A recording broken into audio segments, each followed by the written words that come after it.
This is section 5.2 in Lay's linear algebra book, which is called Similar Matrices and Diagonalization of Matrices, which happens to be part 1 of section 6.2 in Larson's textbook. If you remember from previous video, we talked about eigenvalues and eigenvectors for a square matrix. So I thought maybe I should list the properties of eigenvalues for a square matrix. So this would be like for square matrices. So these are the properties. Eigenvectors with distinct eigenvalues are always linearly independent. There is no need to check. Eigenvectors with distinct eigenvalues are linearly independent. Singular matrices have zero eigenvalues. Remember, singular means what? A inverse doesn't exist. If you have a square matrix, then lambda is equal to 0 is not an eigenvalue of A. If lambda is an eigenvalue of A, then k times lambda is eigenvalue of k times A, k being what? A constant, a real number, scalar. If lambda is eigenvalue of A, then lambda to the power of n, and n is a positive number, is an eigenvalue of A to the power of n. That's rule number 5. Rule number 6, if lambda is an eigenvalue of A, then reciprocal of the lambda is eigenvalue of A inverse. So keep that in mind. Rule number 7, if lambda is eigenvalue of A, then lambda is an eigenvalue of A transpose as well. Rule number 8, if you have a square matrix n by n, so the trace of the matrix A is the sum of all the eigenvalues. And the determinant of matrix A is multiplication of all the what? Eigenvalues. So this is an important what? Rule. So if you got the lambdas, eigenvalues of a square matrix, you add up those eigenvalues, you get the trace. You multiply the eigenvalues, you get the determinant. How nice is that? For instance, in this particular problem, let's say I have 2 by 2 matrix, and let's say I have done the problem and I came up with these two eigenvalues. If I add them up, which is like what, -5 plus 3, I get -2. Guess what? That's the trace of matrix A, which is the same as adding the what? Main diagonal elements. And for determinant, all I have to do is multiply these two eigenvalues, and lo and behold, I get -15, which we could have got it by -3 minus 12, which is -15. That confirms that fact. So now we are talking about similar matrices. So the definition goes as follows. Two square matrices n by n happens to be similar to each other if there exists an invertible matrix S. Some books, they use matrix P. So some use S, some use P. So there exists, that means we must find. Invertible, that means the inverse of this guy has to exist as well, such that you form either of these equations. B is equal to S inverse A times S, or A is equal to S times B times S inverse. In case our textbook or whatever the textbook you're using has P for that invertible matrix, then this is how the equations might look like in your textbook. Question: suppose you have a matrix A, and imagine you have a matrix B. The question is, verify that what? B is S inverse A, S. And suppose S was given to us. In other words, what we are asking this problem, show that what? A is similar to B. In other words, this is the notation for similarity.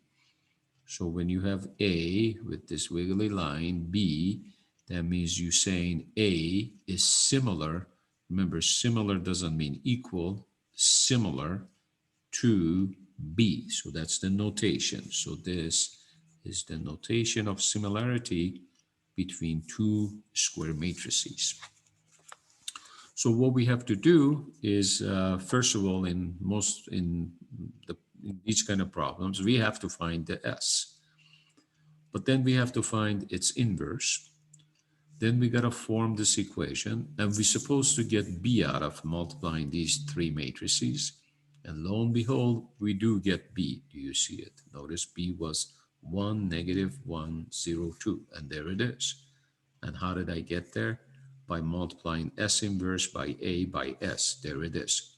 Conclusion of the problem, A is similar to B, because I have satisfied that equation. Remember, B is equal to S inverse A, S. So that's basically how you find similar a matrix to a given matrix. Warnings. Okay, sometimes students get the impression similar means equal. Similarity is not the same as row equivalent. So row operations usually change the eigenvalues. So just because you apply the elementary row operation to a matrix and put it in row echelon form, that doesn't mean they are similar. They are just called row equivalent. Similar, okay, is not the same as row equivalent, because the minute you apply the row operations, that changes the eigenvalues of the matrix. Similarity implies the matrices have the same eigenvalues, okay, but the converse is not true. In other words, similarity implies same eigenvalues, but just because you have same eigenvalues for two matrices, that doesn't imply they are similar. Here is a counterexample. Suppose you have this matrix, implies that has same eigenvalues with same multiplicity as this matrix, but they are not similar. Okay, these two guys have the same eigenvalues with the same multiplicities, but they are not similar. You can verify that and see for yourself. Similar matrices represent the same linear transformation in different coordinate system. Okay, used when when we do the change of bases. Okay, so this kind of operations, similar matrices are kind of used. Remember, we talked about in previous sections about change of bases. So behind the door, we were using similar matrices, but we didn't know what they were called. Now we do in this section. What are the properties of similar matrices? Remember, that's a notation for similarity. So A is similar to B, that's how you show it. Similar matrices have the same eigenvalues, including the multiplicities, correct? Multiplicities, but not the same eigenvectors. Eigenvectors are different. Only same eigenvectors, values, with including the multiplicities. If any matrix, square matrix that is, of course, is similar to itself. Why? Because you can always form this equation. But here, I stands for what? Identity matrix. Identity matrix. Okay. If A is similar to B, then that implies B is similar to A. That's called symmetric rule or property. Number 4, if A is symmetric to B and B is symmetric to C, then A is symmetric to C. That's called transitive. Okay, that's called transitive property. If A is similar to B, then A transpose is similar to B transpose. And if A is similar to B, they have to have same determinant. If A is similar to B, then they have to have same traces. If A is similar to B, then they have to have same ranks. if A is similar to identity, then A is the identity matrix.